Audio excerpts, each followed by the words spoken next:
The most dangerous 8 months between Super Tuesday and the general election for the next president of the United States, because that's when the shenanigans happen. You got the fiasco in Fulton County. You had the attempt at a scheme to remove a presidential candidate from a ballot by a state. Then it became 14 states. We fortunately won that at the Supreme Court of the United States 9-0. You've got the FBI investigating Catholics because they're concerned they're subversive. And I want to go right to Rick Grinnell on that one, because, Rick, you were the director of national intelligence, a member of the cabinet for the former president.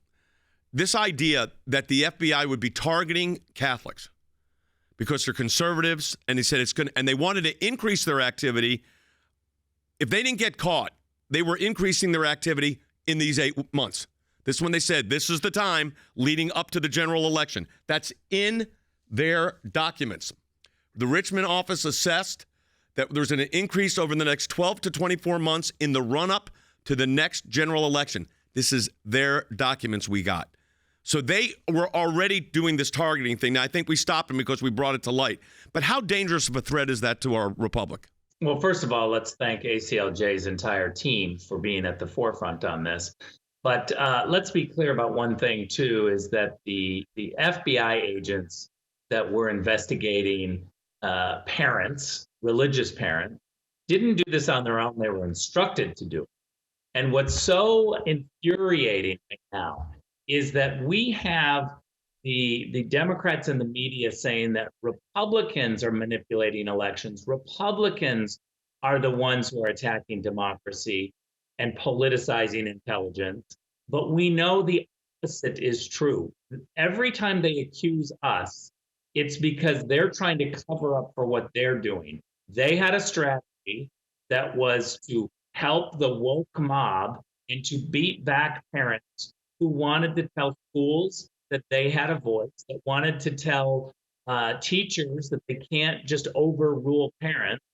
And they don't like that because they don't want anyone to get in the way of their woke ideology. Thank God that we caught them, but this is just the tip of the iceberg, Jay.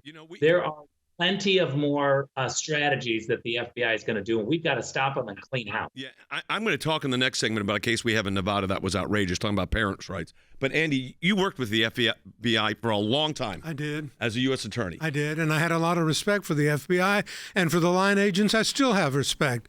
It's the internal supervisory agents and the politicization of the FBI, and I'm very disgusted at Chris Wray, who's from Atlanta, who should have known better, who has allowed the FBI to become a political arm of the Democratic Biden administration instead of stepping in and saying we're not a political entity. You talk about fidelity, bravery, and integrity. That's what you stand for, and yet you have no integrity. You're dogging Catholic churches to see if they do something that's improper in their theology. I mean, the Catholic Church, a 2,000-year-old institution, one of the foundations of the Christian East and West, is now we're going to look at it and make sure that they're not too conservative. Or what about school board meetings? I represented a school board in the southern part of Atlanta, and as Ambassador Grinnell said, we're going to tell parents that you don't have a voice in what your students and your children are learning, and if you do say something, you're a domestic terrorist because you stand up for what is right. What has become of the FBI? What has become of our government if it's going to be politicized this way? Shame on them all.